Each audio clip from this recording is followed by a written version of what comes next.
Sit back and throw one back with your pinkies in the air and a middle finger to the world. And join me, the eclectic gentleman Stephen Watts, as we look back on this day in professional wrestling history.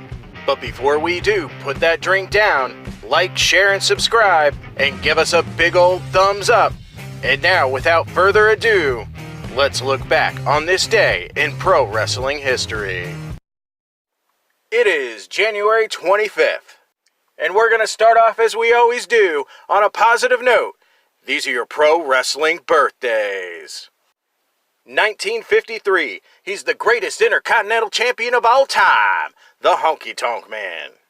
1962, Rod Price. 1970, Carl Greco. 1973, a man I was proud to be in the ring with, Ace Steel. 1978, B.J. Whitmer.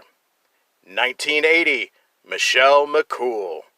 And 1992, Mark Andrews. Of course, on the flip side of the coin, deaths in professional wrestling history. 2017, Junji Azumida. Alright, enough of the sad stuff.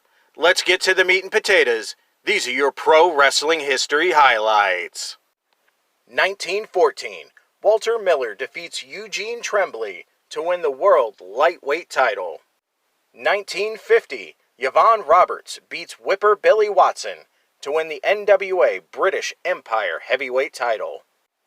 1951, Tarzan Kowalski defeats Billy Longson for the NWA Heart of America Heavyweight title.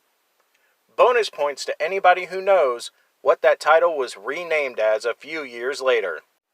1954, Wilbur Snyder and Sandor Sabot defeat Lord James Blears and Rito Romero to become the first international NWA Tag Team Champions. 1963, Buddy Rogers makes the first ever defense of the Worldwide Wrestling Federation Heavyweight title, defeating Bobo Brazil in New Haven, Connecticut.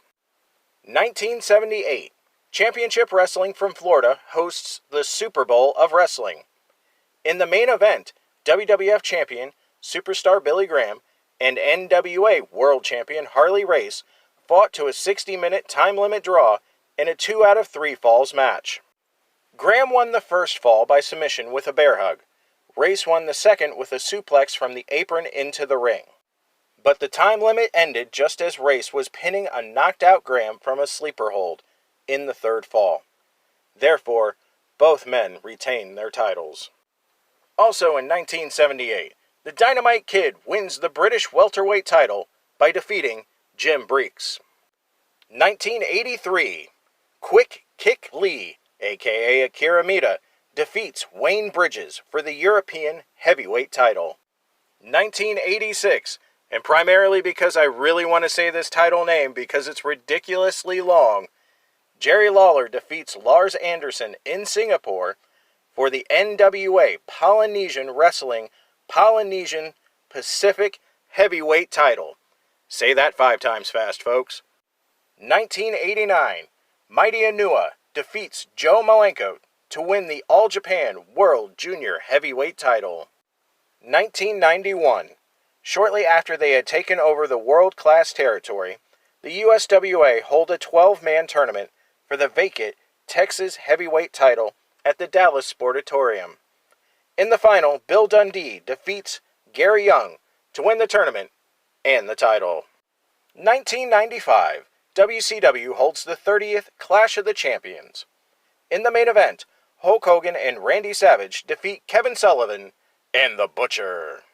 And last but not least, in 2004, the WWF holds the Royal Rumble in Philadelphia, Pennsylvania.